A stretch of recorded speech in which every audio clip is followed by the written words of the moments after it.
Señor el que nos ilumine.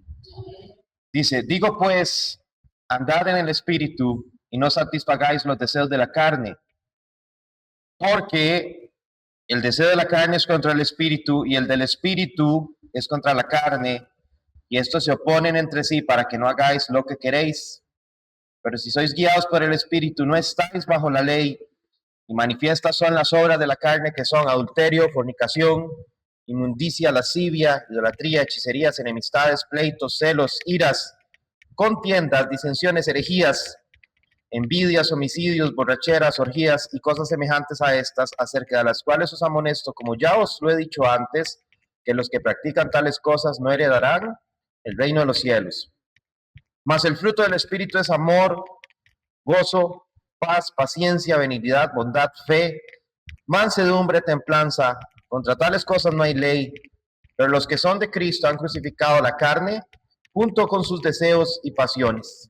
Si vivimos por el Espíritu, andemos también por el Espíritu.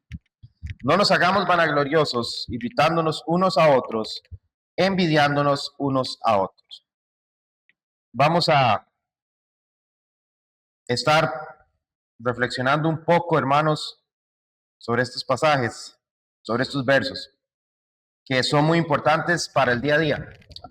A veces las prédicas, el domingo pasado estaba hablando con un hermano, que en la predicación nosotros siempre debemos darle algo práctico.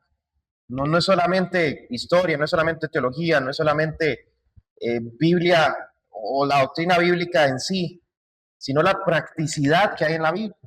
Y hay versículos claves como este que son muy prácticos para nuestro día a día. Esto que acabamos de leer nos introduce a nosotros en una de las realidades más profundas, más dolorosas y más gloriosas de la vida cristiana. ¿Por qué? Porque la lucha interior que tenemos entre nuestra carne y nuestro espíritu. Aquí se nos enseña una religión superficial. Aquí la Biblia no nos está hablando de una religión aparente, no nos está hablando de ser moralmente correctos, no es un evangelio liviano, no es un sentimiento humanista. Aquí lo que está haciendo Pablo es abriendo el corazón de la vida cristiana y nos muestra a nosotros los creyentes que vivimos en medio de una guerra. Y todos los creyentes, estamos y vivimos una guerra encarnizada en nosotros mismos. La fe cristiana, hermanos, no es solamente venir, levantar las manos, aplaudir, cantar, repetir oraciones, tener muletillas cristianas. Hermano, Dios le bendiga, amén. Hermano, Dios le bendiga, amén. No debemos hacer eso solamente por la costumbre. La verdadera vida cristiana, hermanos, es la que produce el Espíritu Santo. Esa es la verdadera vida cristiana. Es una vida en la que Cristo no solamente nos perdona, sino que también nos transforma. Y es una vida donde el pecado ya no reina cómodamente, pero aún combate con nosotros. Nadie que sea cristiano puede decir que está exento de pecado o de tentación. ¿Por qué? Porque estaría haciendo a Dios mentiroso. El que dice que no ha pecado, como dice la palabra, el que dice que no ha pecado, hace a Dios mentiroso. Ok, el pecado ya no reina en nosotros, pero ¿se va a quedar tranquilo? No, va a intentar combatirnos ferozmente. ¿Qué es lo que pasa? El incrédulo puede pecar e ir a dormir tranquilo. El creyente, por otro lado, puede pecar también y puede satisfacerse en el pecado, pero a la hora de ir a dormir está la voz de lo que algunos dicen que es la conciencia, pero en realidad es la voz del Espíritu de Dios que está en nosotros, ¿verdad? Haciéndonos ver que no estamos en lo correcto. ¿Cierto? ¿Por qué? ¿Por qué pasa eso? ¿Cuál es la diferencia? Porque precisamente dentro de nosotros habita el Espíritu de Dios, que nos hace ver las cosas, queramos o no queramos verlas. Gálatas Es una carta, analizando el contexto, es una carta que fue escrita para la iglesia que estaba en Galacia. Y el contexto es una crisis doctrinal porque habían cristianos, judíos, ¿verdad? Cristianos, que estaban intentando judaizar la fe cristiana porque creían que el evangelio no era suficiente. Entonces había que añadir leyes, especialmente la ley de la circuncisión, para ser realmente aceptado por Dios. Si usted lee todo Gálatas, el contexto de Gálatas es eso, que a la iglesia en Galacia se le intentó enseñar que la circuncisión todavía estaba vigente y que era necesaria la circuncisión más el evangelio para ser aceptados por Dios. Pablo responde de la forma más firme y no, la justificación es solo por la fe, no es por las obras, es solo por la fe en Cristo. Pero Pablo también entiende que esta verdad puede ser mal entendida y algunos podrían pensar de la siguiente forma: si no somos salvos, si no somos salvos por las obras, por la ley, entonces podemos vivir como queramos. ¿Mm? Bueno, si es la fe la que me salva y no son mis obras, entonces yo puedo andar por ahí haciendo todo lo que yo quiera y satisfaciendo mis deseos, todos. ¿Es así? No, claramente no lo es. La libertad cristiana, hermanos, no es una licencia para pecar. Cuando hablamos de libertad cristiana, no estamos hablando de libertinaje. Son dos cosas muy diferentes. La libertad cristiana es la libertad para vivir para Dios por fuera de dogmas religiosos que son pesados, que no aportan, que no vienen al caso. Entonces, no somos salvos por obedecer, pero los salvos empiezan a obedecer a Dios. No obedecemos para que Dios nos acepte, nos diga, mi chiquito, qué bueno que es. Fuimos aceptados en Cristo, en Dios. Entonces, aquí vamos viendo tres grandes verdades en esto que acabamos de leer. Número uno, la vida cristiana es una guerra espiritual. Número dos, la carne produce muerte, produce corrupción.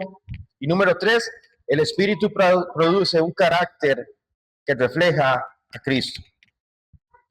El cristianismo, hermanos, no consiste meramente en cambiar conductas externas, sino ser gobernados interiormente por el Espíritu de Dios. Ese es el verdadero cristianismo. Y vamos a ver primeramente el llamado central de estos pasajes. ¿Cuál es la primera orden que se nos da? Digo pues, andad en el Espíritu y no satisfagáis los deseos de la carne. Pablo empieza con una orden muy clara: anden en el Espíritu.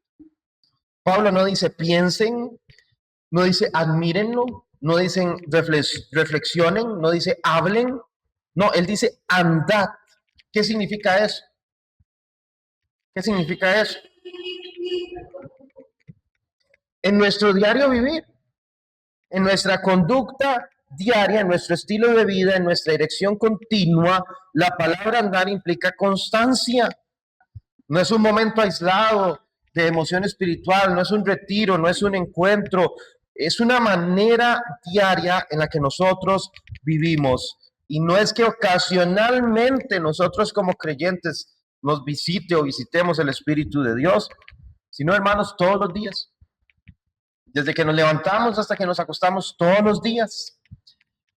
¿Qué significa andar en el Espíritu? Además de eso, significa vivir bajo la influencia, bajo la dirección, bajo el gobierno del Espíritu de Dios, someterse a Él, depender de Él, obedecer su voz, que es la palabra. El Espíritu Santo, hermanos, nunca va a operar aislado de la verdad que Él mismo inspiró. Entonces, andar en el Espíritu también es andar en la palabra de Dios. Andar en el Espíritu, hermano, no es un misticismo descontrolado, no es la gente que habla en lenguas, no es la gente que brinca, no es la gente que dice profecías. Andar en el Espíritu, hermanos, es que mi vida está guiada por el Espíritu de Dios. No es emocionalismo, no es entusiasmo, no es experiencia, es verdad, es santidad, es obediencia. Eso es andar en el Espíritu.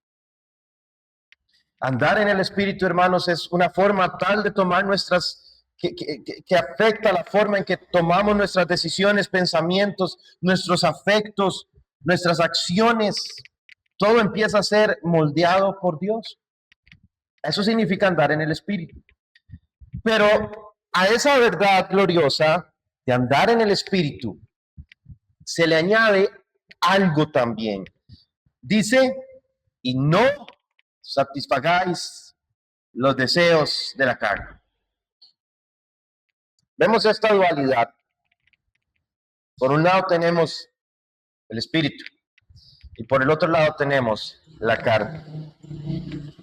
Note esto, hermano. No dice que la carne dejará de existir inmediatamente en el creyente.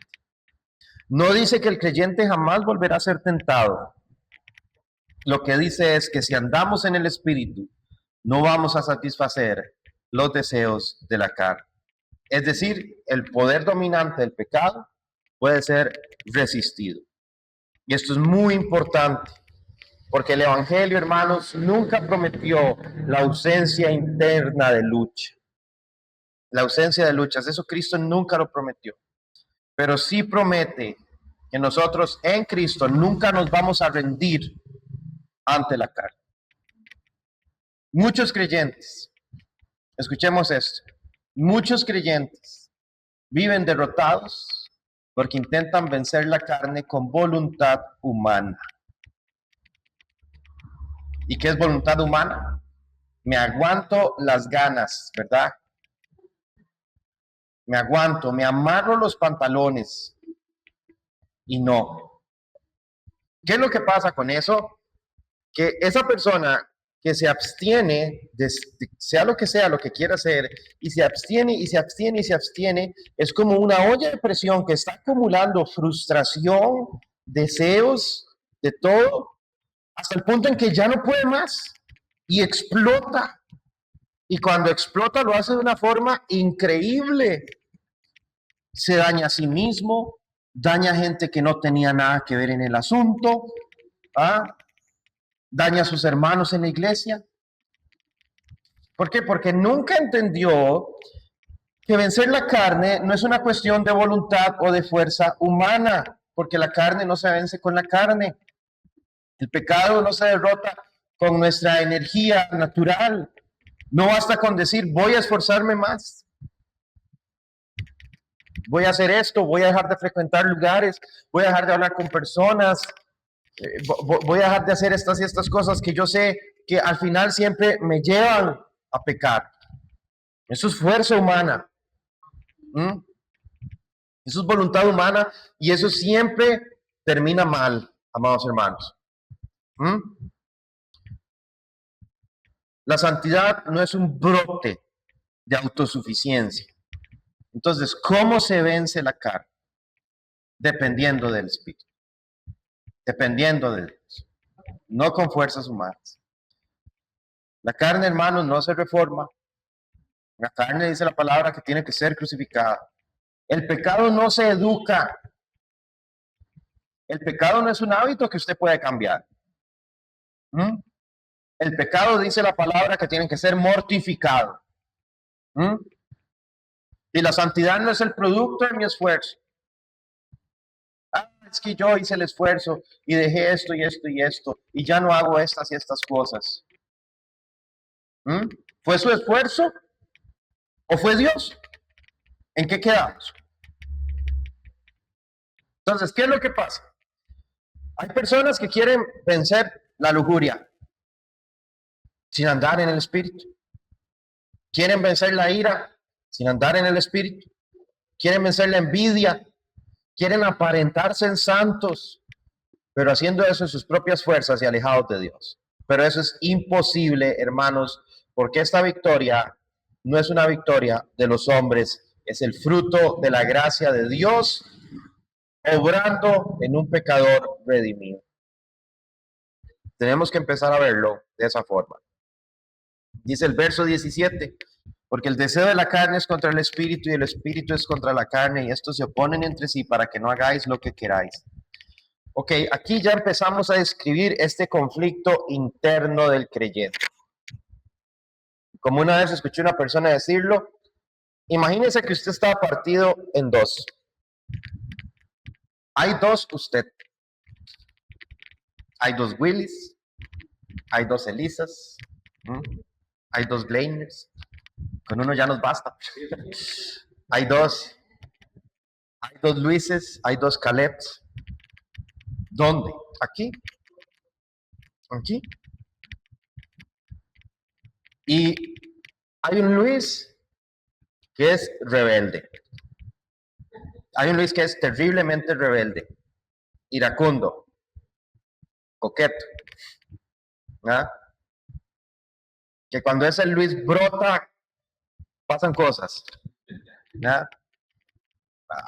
Hay un Luis de esa forma que le encanta salir, que le encanta hacerse tatuajes. Está ese Luis, el Luis carnal.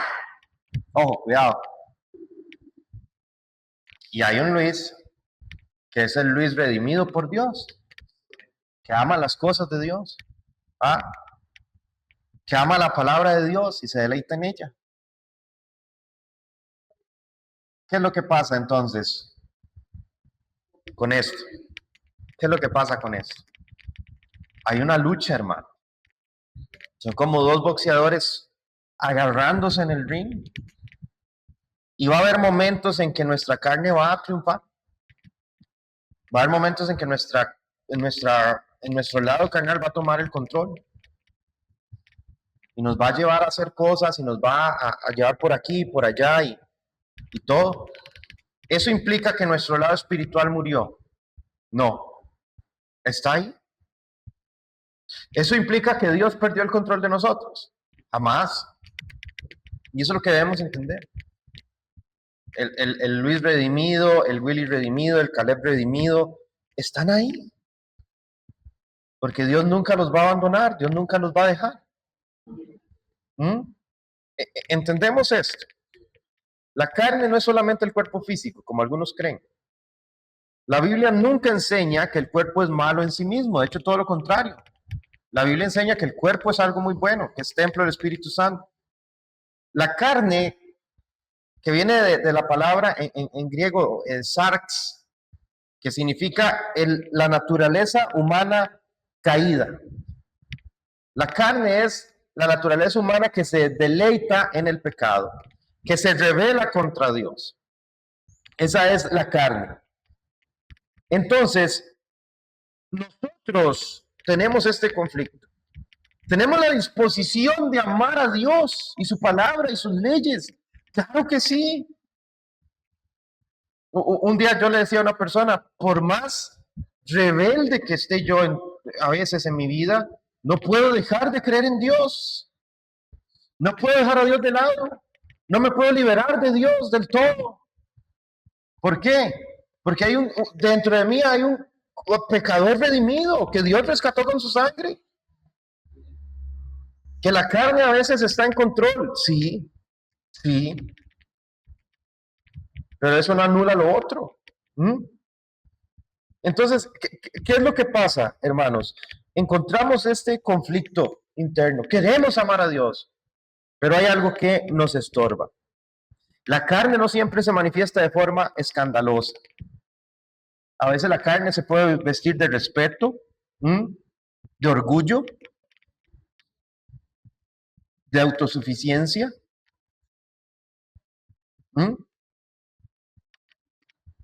La carne puede tomar muchos disfraces. Ahora, nos hacemos esta pregunta, ¿qué hace el Espíritu? El Espíritu Santo que habita en todo creyente verdadero se opone a la carne. El Espíritu Santo produce en nosotros una nueva inclinación, nuevos afectos. Donde antes había amor al pecado, ahora hay conflicto. No que dejamos de pecar. Amábamos el pecado, pero ahora tenemos un conflicto. Ya no me deleito en el pecado de la misma forma. Tal vez en el momento sí, pero cuando ya todo pasa, ¿quién me espera? Cuando ya todo pasa, ¿quién está sentado a la orilla de la cama?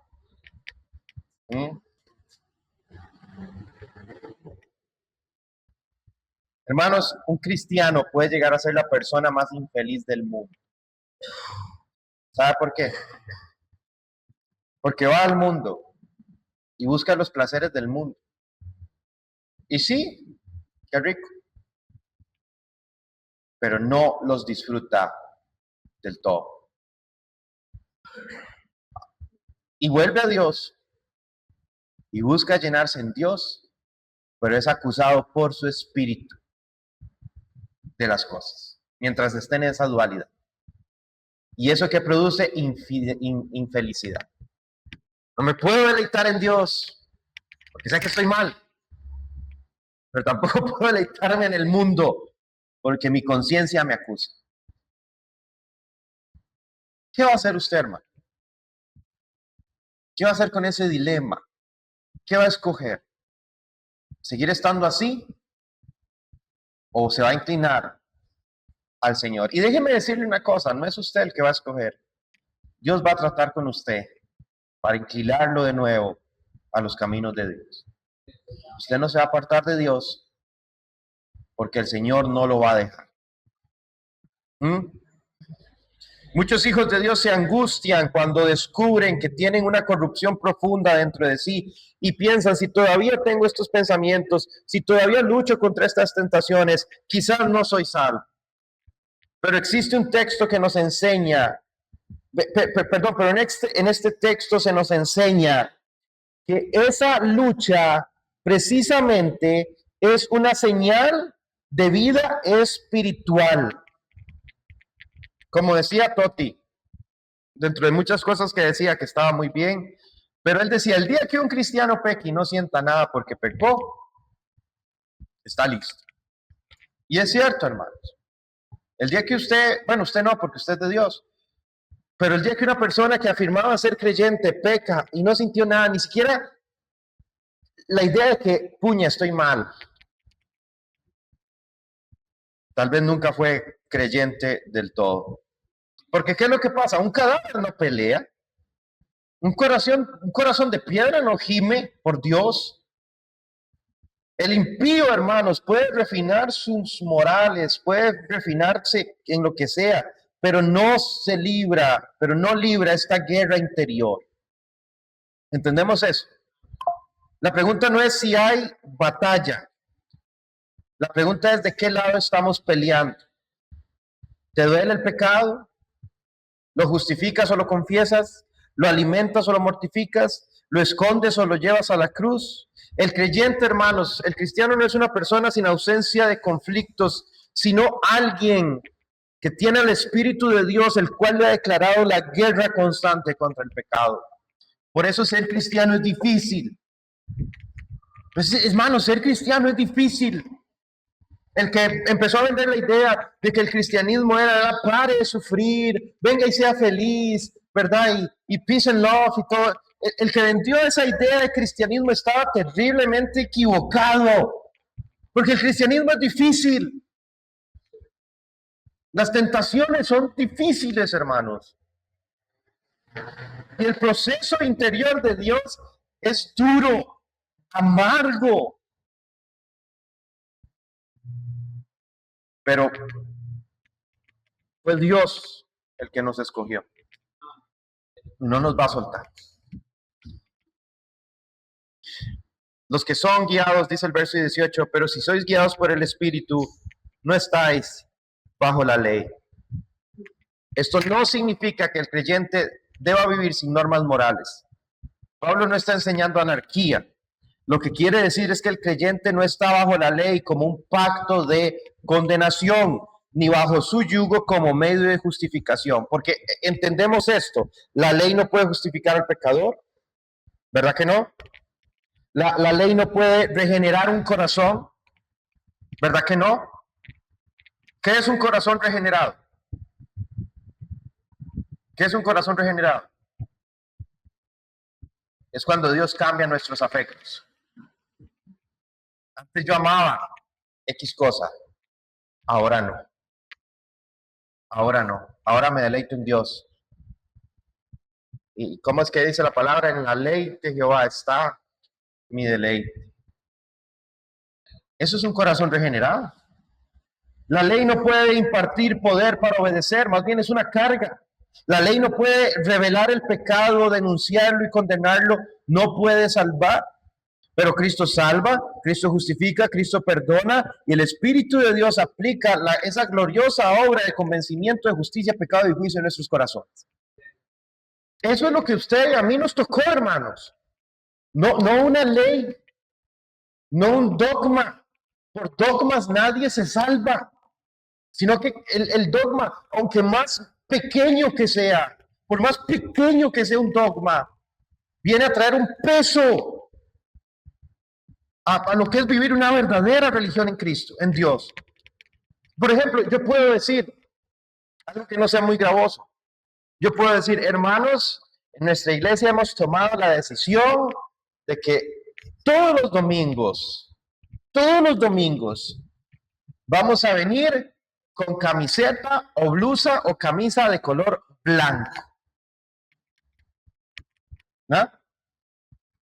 Eso es un dogma. Porque la Biblia no lo dice. Entonces, ¿qué es lo que va a pasar? El primer domingo, todos con la camisetica color blanco, felices, contentos. El segundo domingo, tercero, cuarto, un mes, 2 meses. Al tercer mes ya todo el mundo, ¡uy! Otra vez. La bendita camiseta blanca. Hicimos algo que se nos volvió una carga pesada. Es la Biblia eso, ¿no? Un nuevo mandamiento os doy, dijo el Señor. ¿Cuál era? Exacto. Un nuevo mandamiento os doy. Amarás al Señor con todo el corazón y a tu prójimo como a ti mismo. Eso resume la ley y los profetas. Increíble. El cristianismo no son leyes, hermanos. Ser guiado por el Espíritu significa que nosotros ya no vivimos intentando ganar el favor de Dios por méritos, sino que ahora lo vivimos desde la gracia, no para comprarlo a Él, no para convencerlo. Obedecemos no como esclavos atemorizados, sino como hijos amados. Hermanos, la ley no puede señalar el camino la ley puede señalar el camino para no dar piernas. ¿Cómo es? Perdón. La ley puede señalar el camino, pero no dar piernas para caminar. El Espíritu no solo nos muestra la voluntad de Dios, sino que inclina el corazón a obedecer. Qué tremendo. Señor, gracias. Dice el verso 21, dice los versos 19 y 21. Manifiestas son las obras de la carne, que son adulterio, fornicación, inmundicia, lascivia, idolatría, hechicerías, enemistades, pleitos, celos, iras, contiendas, disensiones, herejías, envidias, homicidios, borracheras, orgías y cosas semejantes a estas.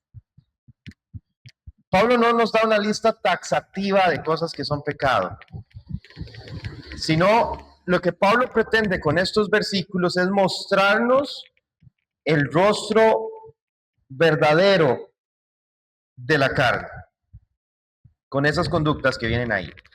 Y veamos esto, las llama obras en plural. ¿Por qué no es solo una obra?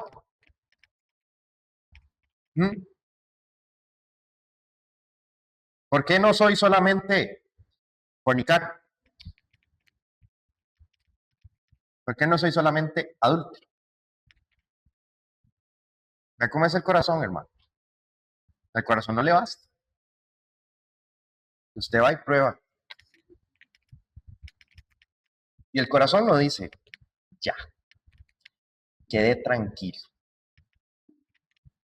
¿Qué va a querer el corazón? Más. Más y más y más y más. Y no se va a llenar. Dice el proverbio, el ojo no se cansa de ver. Dice también el proverbio, todas las aguas, todos los ríos van al mar y el mar no se llena. Así es la carne, hermanos. Es un embudo. Es como llenar un embudo. Y eso es lo que Pablo nos quiere dar a entender aquí.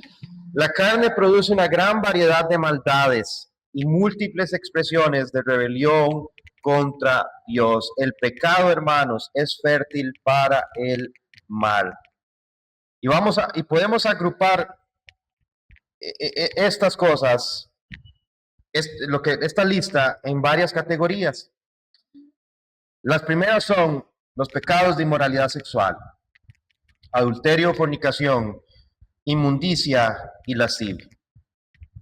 Esos son los pecados de inmoralidad o los pecados sexuales. Pablo empieza por aquí porque los deseos de la carne suelen manifestarse fuertemente en el área sexual. Y vivimos en un mundo que idolatra el deseo, que celebra la impureza y que ridiculiza la castidad. Ayer tuve una experiencia muy interesante, les quiero contar. Ayer o el jueves, no me acuerdo, creo que fue ayer. Ayer tuve una experiencia muy interesante. Fui a hacer los papeles de la venta de una casa de la pareja de una amiga. Y el vendedor era psicólogo. Mientras estábamos hablando de todo un poco, mientras hacía el trámite en el banco, empezamos a hablar de la inteligencia artificial, de ChatGPT, de Gemini, de todos estos. Y este señor psicólogo decía que la inteligencia artificial va a reemplazar muchos trabajos. Y es cierto, eso es una realidad. Que los trabajos que son irreemplazables de momento por la inteligencia artificial son los de manualidades muy técnicas, ebanistería, carpintería, construcción, todo eso. Pero lo que somos profesionales clasificados, ingenieros, los ingenieros están en peligro de muerte. Ingenieros, médicos, nutricionistas, abogados incluso. Probablemente en algún momento seremos reemplazados por inteligencias artificiales. Y decía este psicólogo que hoy en día la gente, para evitar interacciones persona a persona, porque hoy en día hay una fobia a las interacciones interpersonales, le dice a ChatGPT que actúe como su novia o como su novio. Sí. Esta la compu. Actúa como mi novia de ahora en adelante. Y tengo una novia virtual. ¿Ah? Entonces, es una novia que no me va, es una pareja que no va a tener conflictos porque va a hacer todo lo que yo le diga. Es una pareja que no se va a enojar conmigo, que nunca me va a ser infiel, que siempre va a estar al tanto. Y esto es en serio, hermano, no es para que se ría. Hay personas que están teniendo ese problema. Y le digo yo al psicólogo, eso me recuerda a una película que se llamaba Her. ¿Alguien la vio? No. Es una película de un chavalo que se enamora de una inteligencia artificial. Y esto ya está sucediendo, y esa película es del 2013. 13 años después ya está sucediendo. Entonces llega mi amiga, mete mi amiga la cuchara y le dice, ¿usted por qué cree que ahora está sucediendo eso? Que la gente ya no quiere interacciones de persona a persona. Por ejemplo, yo no sé si usted sabía, yo soy modelo 91, ¿verdad? Este año cumplo 30. Yo soy modelo 91. Y para los de nuestra generación, llamarse es lo más normal que hay. Yo a veces, hasta dependiendo de la situación, prefiero hacer una llamada que mandar un mensaje. Y las generaciones más nuevas detestan que los llamen. Les da ansiedad que los llamen. Todo es por mensajes. Eso va cambiando.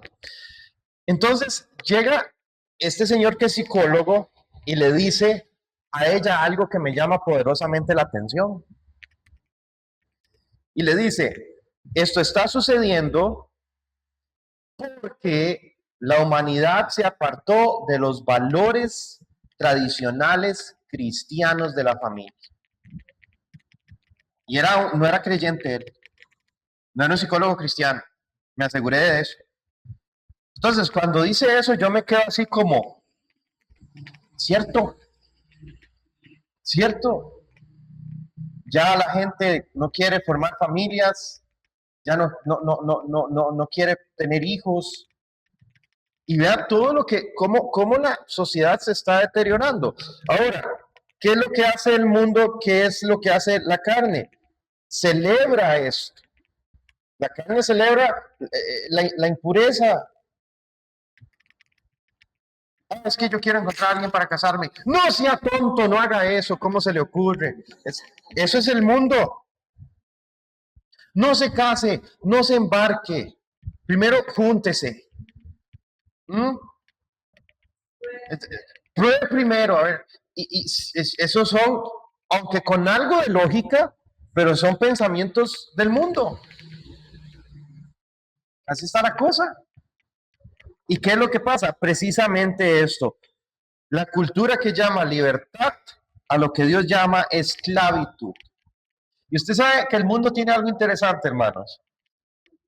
Las cosas que esclavizan, las cosas que en apariencia parecen a usted liberar, lo terminan esclavizando. ¿Por qué? ¿Qué dice la palabra? Si el Hijo de Dios os libertare, seréis verdaderamente libres. Por lo tanto, que ninguna otra cosa en este mundo que parezca liberación es liberación. Tarde o temprano nos envuelve, tarde o temprano nos domina, tarde o temprano toma nuestro corazón. Y de ahí es el ahí. Después de ahí viene lo duro. Qué tremendo. Hermanos, la santidad bíblica nunca va a pasar de moda. Dios seguirá siendo santo siempre. El cuerpo para Dios seguirá siendo templo del Espíritu Santo siempre. Y la pureza sigue siendo hermosa delante del Señor. Qué lástima que, bueno, aquí que está Danielita, que es una muchacha joven. También esta otra chiquilla, Nazaret. Si estas muchachas dijeran hoy en día, yo me espero hasta mi matrimonio para tener una pareja sexual, el mundo probablemente se burlaría de ellas, sus amigas se burlarían de ellas. ¿Y por qué las pongo a ellas de ejemplo? Ya sí, están jóvenes, ya uno lastimosamente no. Pero igual Isaac, no sé si ya habrá travesado, es cosa de él, ¿verdad? Pero si Isaac dijera, yo me espero hasta mi matrimonio, porque yo me quiero entregar a mi esposa, a la esposa que Dios tiene para mí, en santidad. Ahorita, hermanito, en santidad. ¿Qué le van a decir sus amigos? Uy, usted es playo. Sí. Está loco. Pruebe con una, pruebe con otra. Agarre experiencia. Esos son consejos del mundo. Ahora, ni usted ni yo podemos hacer nada en contra de eso. Es Isaac el que decide. ¿Ah? Es Isaac el que decide. Y lo que él decida va a tener consecuencias. Lo que él siempre va a recoger, igual todos nosotros, hermano. Salud. Dios tenga misericordia de todos nosotros. Hoy el mundo se burla de eso. Hermanos, estos no son pecados pequeños. Hoy la gente lo dice, todo el mundo lo hace. Todo el mundo lo hace, eso ya es normal. No. No son errores, no es entretenimiento, no son debilidades, no es una travesura. Es que vamos a portarnos mal. No. La Biblia enseña que no es así. Dependientemente de nuestro punto de vista, la Biblia enseña que no es así. Y la rebelión sexual está en contra de lo que Dios diseñó, y la iglesia debe decirlo con claridad, sin vergüenza y sin crueldad. Cristo perdona al inmoral que se arrepiente, pero no hace las paces con la inmoralidad. ¿Fue tentado el Señor a la inmoralidad sexual? Claro que sí. Él fue tentado en todo. Él fue tentado en todo. Probablemente en algún momento Satanás puede utilizar a alguna mujer o algo para tentar al Señor, pero fue tentado en todo sin pecar, claramente. Después tenemos los pecados religiosos, que es la idolatría y la hechicería. Pablo no solo pone pecados escandalosos, ¿verdad? Como los anteriores, sino también pecados espirituales. La idolatría, ¿qué es? Poner cualquier cosa en lugar de Dios. No se limita solamente a imágenes. Todo aquello que el corazón ama, teme, sirve o necesita más que a Dios se vuelve un ídolo. Mi trabajo se puede volver un ídolo. Mi pareja se puede volver un ídolo. Yo mismo me puedo volver mi mismo ídolo. El dinero, la imagen, el placer, incluso el ministerio. Todo eso puede llegar a ser idolatrado. Y la idolatría, hermanos, es un gran pecado del corazón humano. Darle a la criatura la adoración es negarle, es que la criatura niegue la adoración que le pertenece al Creador. Y las hechicerías muestran el intento pecaminoso del hombre de manipular la realidad espiritual fuera de la sumisión a Dios. Todo intento de buscar poder o revelación fuera del Señor es rebelión. Y hermanos, donde Cristo no reina, algún ídolo llega y se sienta en su trono. Ahora tenemos después los pecados relacionales y sociales. Enemistades, pleitos, celos, iras, contiendas, disensiones, herejías, envidias. Y estos pecados son para que la iglesia ponga mucho cuidado. ¿Por qué? Porque a veces somos buenos para condenar a los que pecan en el área sexual, ¿verdad? Ese tal por cual, fornicario. Y somos buenos para eso. Pero ¿cómo estamos entre nosotros? ¿Ya? ¿Hay amargura? ¿Hay rivalidad? ¿Hay divisiones entre nosotros? ¿Hay envidia? ¿Hay ira? ¿Hay celos? ¿Cómo estamos entre nosotros? Y Pablo las pone estas cosas dentro de la misma categoría de las obras de la carne. ¿Por qué? Porque a Dios no solo le importa la pureza privada, sino también que nosotros como iglesia, en nuestras relaciones como iglesia, seamos santos. Entonces, por un lado está la hermana que habla y habla y habla y critica al fornicario y al adúltero. Y se lleva la mano al pecho y dice, ¡qué barbaridad! Y es la misma hermana que está pase y pase chisme de todo en la iglesia. Es la misma hermana que tiene el corazón lleno de envidia contra sus hermanas en la iglesia. Es la misma hermana o hermano que tiene el don de lenguas, pero de lenguona o lenguón.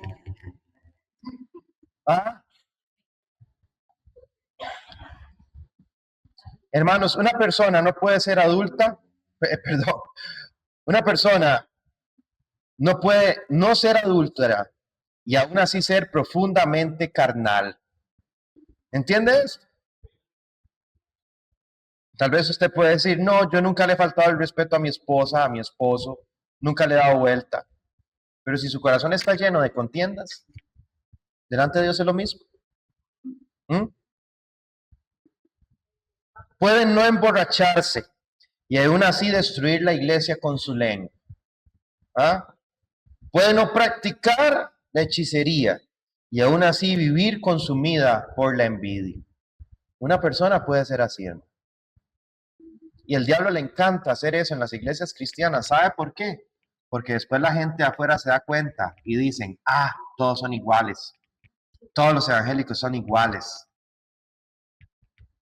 Juegas de santos y diablos, ¿verdad? El diablo le encanta hacer esas cosas, hermano. Y nosotros a veces tenemos los ojos muy vendados como para ver. No solo peca el que se hunde en el vicio, también peca el que rompe la comunión del cuerpo de Cristo por orgullo, celos o ambición. Y por último tenemos los pecados de exceso y desenfreno, que son homicidios, borracheras, orgías y cosas semejantes a estas. ¿Y qué nos demuestra esto, hermano? Que la carne nunca se sacia. El pecado es una promesa de placer, pero va a producir esclavitud. Es una promesa de libertad, pero va a encadenar. Promete vida, pero al final queda muerte. El hombre natural cree que puede jugar con el pecado y retirarse cuando quiera, pero el pecado siempre cobra más de lo que promete. ¿Cuál es el mejor ejemplo en la Biblia de esto? Dígame, ¿cuál es el mejor ejemplo en la Biblia de lo que acabo de decir? De un hombre que pensó que podía jugar con el pecado y retirarse cuando quisiera. Sí, hermana, gracias. Sansón es el mejor ejemplo de eso, hermanos. Sansón estaba ahí con Dalila, ¿verdad? Y le encantaba Dalila. No podía dejar de pensar en Dalila todo el día. Estaba en el trabajo pensando en Dalila. Y en la próxima vez que viera a Dalila.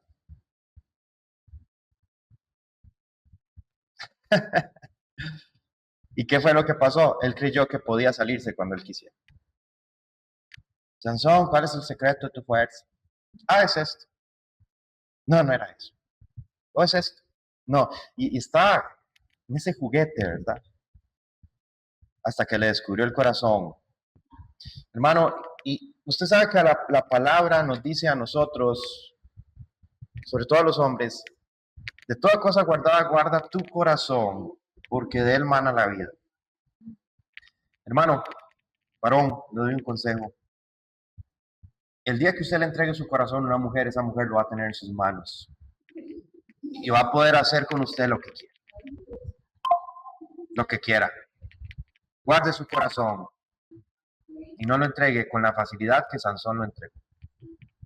Porque ¿qué fue lo que pasó cuando Dalila le lloró? Y esa es un arma secreta que tienen las mujeres. Y lloran. Cuando Dalila le lloró, y él le dijo, él le descubrió el pacto de Nazareato. Mi fuerza está en mi cabello porque nunca me lo han cortado. Sabemos que no era así. Sabemos que no era el cabello. Y cuando esta mujer le cortó el pelo y vinieron los filisteos y le dijeron, Sansón, los filisteos por sobre ti, ¿qué fue lo que pensó Sansón? Me voy a salir como las otras veces.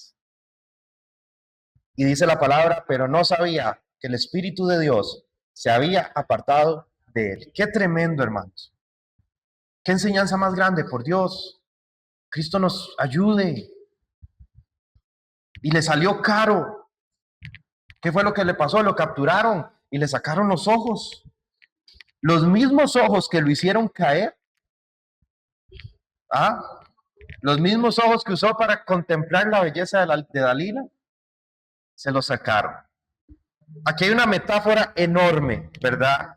Aquí hay una metáfora enorme. ¿Por qué Cristo dijo, si tu ojo te es ocasión de caer, sácatelo? A Sansón le sacaron los ojos y lo encadenaron a un molino. Y estuvo ahí no sé cuántos años dándole vueltas al molino hasta que su cabello creció. Pero vamos a lo mismo, no fue su cabello, se arrepintió. Y Dios no rechaza un corazón constrito y humillado. Hermanos, esto es una referencia enorme. Eso es lo que el pecado promete. Y eso es en lo que el pecado termina. Si usted cree que puede salirse con la suya, sepa que no.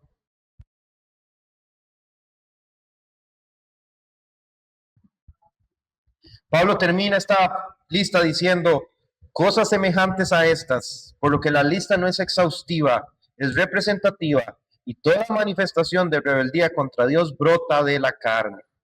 Luego viene una advertencia acerca de las cuales os amonesto, como ya os he dicho antes, que los que practican tales cosas no heredarán el reino de los cielos. ¿Está diciendo aquí que se pierde la salvación? No, no. Lo que está diciendo aquí es que quien practica estas cosas como un estilo de vida, sin arrepentimiento, sin lucha real, sin conversión genuina, demuestra que no pertenece al reino de Dios. Esto es fuerte, pero es necesario decirlo. La gracia no elimina, hermanos, la necesidad de vivir en santidad. La verdadera fe nunca hace las paces con el pecado como forma de vida. No somos salvos por los frutos, pero la ausencia de frutos revela que no tenemos raíz. Ya para ir terminando, vamos a brincar al verso 24. Dice, pero los que son de Cristo han crucificado la carne junto con sus pasiones y deseos. Este versículo no dice, los que son de Cristo negociarán con la carne. Entonces yo llego y le digo al Luis rebelde, al Luis bandido. Luis bandido, vea, usted puede andar haciendo sus cosas, pero todos los domingos vamos a estar en la iglesia. Sí, me parece. Está bien. El que peque y reza en paz. Podemos hacer eso. Hermanos, negociar con la carne es peligroso. Porque nos va a ganar. No dice, los que son de Cristo tolerarán, administrarán la carne. Es que yo de vez en cuando me va a dar un gusto. Dice la palabra, han crucificado la carne junto con sus deseos y pasiones. La imagen es radical. La cruz no es un símbolo de comodidad, sino de muerte. El creyente unido a Cristo ha tomado una postura definitiva contra la carne. Esto no significa que el pecado haya sido erradicado por completo, pero sí que su señorío ha sido quebrado. La crucifixión habla de una ruptura decisiva, hermanos. El cristianismo verdadero ya no puede decir del pecado, este es mi rey. Ahora puede decir, este es mi enemigo. Hermanos, no deje que el pecado lo confunda. El pecado es y siempre será su enemigo. ¿Qué implica esto? Y aquí es donde viene lo serio. ¿Qué implica esto? ¿Qué implica crucificar la carne? Renunciar a amistades que introducen al mal. Renunciar a hábitos secretos. Renunciar a consumos impuros. Renunciar a conversaciones corruptas. Entretenimientos que avivan la carne. Orgullo que es alimentado en secreto. Resentimientos acariciados en silencio. ¿Implica todo eso, no?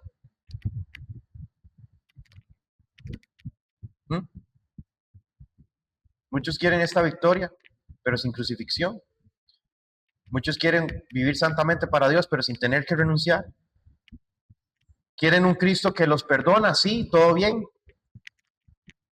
pero no quieren un Cristo que los gobierne. Hermanos, en Dios nunca va a existir un discípulo sin cruz. Cada quien tome su cruz y sígame, dijo el Señor. La fe que abraza a Cristo también clava al pecado en la cruz. No hay comunión real con Cristo sin una ruptura real del pecado. Ya para concluir, ahora sí, vemos las siguientes aplicaciones. Examinemos honestamente nuestra vida. No nos preguntemos si hemos tenido experiencias religiosas. Eso cualquiera las tiene. Preguntémonos, ¿estoy andando en el Espíritu? ¿Estoy resistiendo la carne? ¿Hay fruto visible en mi vida? ¿Hay arrepentimiento real en mi vida? ¿Amo a Cristo o solo amo sentirme bien conmigo mismo? Número 2, hermanos, no minimicemos el pecado. Ese pecado que usted lo libera hoy puede ser la prisión de mañana. No juegue con la carne. No alimente lo que Cristo vino a matar. Hermano, también no se desespere por la lucha. Si usted está peleando, gimiendo, confesando, viniendo a Cristo, no se rinda. La guerra misma es evidencia de que el Espíritu está obrando en nosotros y el Señor no ha abandonado la obra de sus manos. Dependa del Espíritu, no de la carne, hermanos. Viva por la palabra, por la oración, por la comunión con la iglesia, por la mortificación del pecado. Ponga la mirada en Cristo constantemente. Y sobre todo esto, hermanos, este pasaje Lo que acabamos de leer no termina en Cristo, no termina en nosotros, termina en Cristo más bien, porque solo en Cristo vemos al hombre perfectamente lleno del Espíritu. Él amó perfectamente, Él fue puro perfectamente, Él fue manso perfectamente, Él venció donde Adán cayó, Él venció donde Israel falló y donde nosotros también tropezamos. ¿Hubo un hombre lleno del Espíritu Santo en esta tierra? Sí, Jesucristo. Ese es nuestro ejemplo. Y en la cruz, Cristo no solo cargó con nuestros actos pecaminosos, sino con toda nuestra corrupción. Él murió por pecadores dominados por la carne para hacer de ellos hombres y mujeres llenas del Espíritu Santo. Eso es lo que es usted. No deje que el mundo le ponga otra imagen, porque usted es un hombre y una mujer de Dios, amado hermano y amada hermana. ¿Qué concluimos? Gálatas 5, del 16 al 26, nos llama a vivir la vida cristiana con seriedad y esperanza. Con seriedad porque el pecado sigue siendo una amenaza real y con esperanza porque el Espíritu Santo habita en el pueblo de Dios. La carne todavía lucha, pero no reina. El pecado todavía molesta, pero no domina. La guerra continúa, pero la victoria final está asegurada en Cristo. Hermanos, nosotros no estamos llamados a una religión vacía, sino a una vida nueva. No hemos sido llamados a maquillar la carne, sino a crucificarla. No hemos sido llamados a aparentar fruto, sino a llevar fruto. Y no hemos sido llamados simplemente a mejorar, sino a ser transformados. Así que la exhortación apostólica el día de hoy sigue siendo la siguiente: andad en el Espíritu. Amén. Pongámonos de pie, vamos a orar.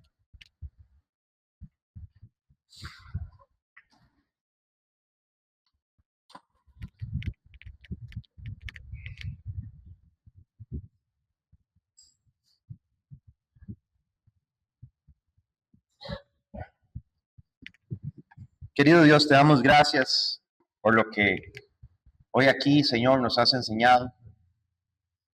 Somos tuyos, oh Dios, te pertenecemos. Tú harás con nosotros lo que tengas que hacer. Tú nos santificarás, Señor. Tú nos llevarás a donde tengamos que ir.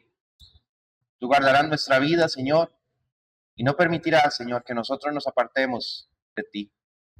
Te damos gracias, Señor, porque con esto que acabamos de escuchar, de entender, sabemos que la lucha que libramos interiormente, Señor, es parte de nuestra vida cristiana espiritual. Ayúdanos, Señor, que no sean nuestras propias fuerzas, sino a través de la gracia por tu Espíritu Santo. Te damos la gloria y la honra solamente a ti, oh Dios. Te pedimos que esta semana sea una semana de bendición, que nos guardes, nos cuides.